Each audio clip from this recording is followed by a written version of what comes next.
Bon matin. Il y a des lustres, lors de mon BI en chimie, mon cégep m'a forcé à prendre mes premiers cours de philosophie. À ma surprise quelque peu confuse et au grand désarroi de ma mère, une passion autre que la médecine s'est enflammée. J'ai été particulièrement provoquée par les concepts du philosophe allemand Friedrich Wilhelm Nietzsche.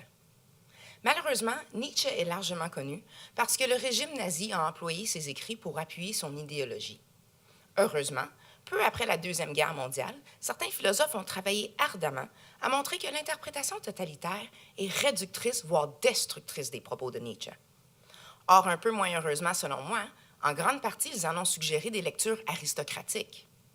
Dans ma thèse, telle qu'illustrée derrière moi, je suggère que les implications politiques du perspectivisme de Nietzsche sont une démocratie directe d'Übermenschen, ou surhumain, obtenue par l'intermédiaire d'une nouvelle aristocratie que j'avance est semblable à une démocratie représentative.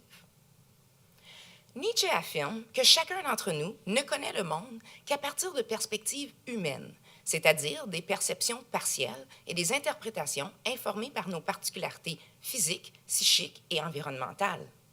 Cela étant, il est impossible pour nous de savoir si nos perspectives correspondent au monde tel qu'il existe à l'extérieur de toute perspective humaine, ni même si un tel monde existe. Selon Nietzsche, nous supposons les deux afin de pouvoir survivre et de s'épanouir sans pouvoir les certifier depuis nos perspectives. Néanmoins, le perspectivisme de Nietzsche dépasse un relativisme simple par sa valorisation des perspectives qui favorisent la vie qui s'affirme plutôt que celles favorisant la vie qui se nie. D'après ma lecture des textes nietzschéens, les quelques passages concernant le surhumain coïncident avec cette affirmation de la vie.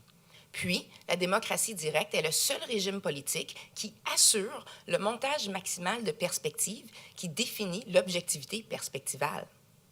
Ainsi, l'application du perspectivisme nietzschéen devrait mener à une démocratie directe de surhumains. Le cas échéant, que faire de l'élément aristocratique majoritaire chez Nietzsche? Je propose que Nietzsche emploie son aristocratie comme l'intermédiaire générateur de cette démocratie directe d'Übermenschen, puis qu'elle puisse ressembler à une démocratie représentative de citoyens politiquement informés et actifs.